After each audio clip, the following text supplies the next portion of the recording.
1,2 kg mljevene teletine od buta. Naravno, možete koristiti bilo koje mljeveno meso s kojim raspolažete. 12 g soli, 4 g mješavine začina ili dodajte 4 g soli, što je onda sve ukupno oko 16 g soli. Odlučite sami. Svježe mljeveni šareni papar, malo čilija za pikantnost ili ljuta tucana paprika, to jest što već imate pri ruci. Bilo bi super kada bi imali svježi ružmarin i timijan, 50 g ajvara, 25 g senfa, 3 češnja češnjaka, možete ga nasjeckati ili protisnuti.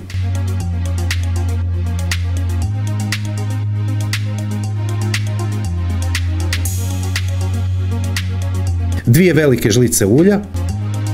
Sada dobro promješajte.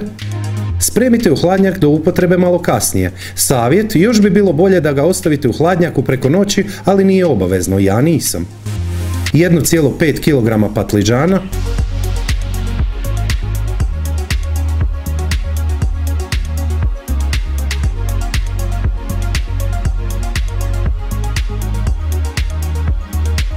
sve ukupno 200 g feta sira.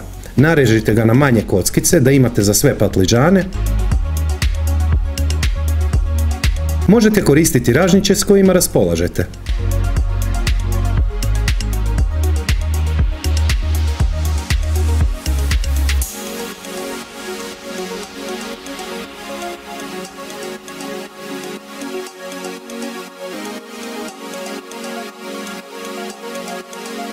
Sada ih držite u hladnjaku sve do pripreme roštilja kasnije.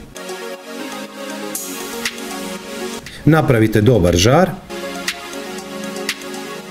Pecite oko 15 minuta uz česta okretanja kako bi se ravnomjerno ispekli.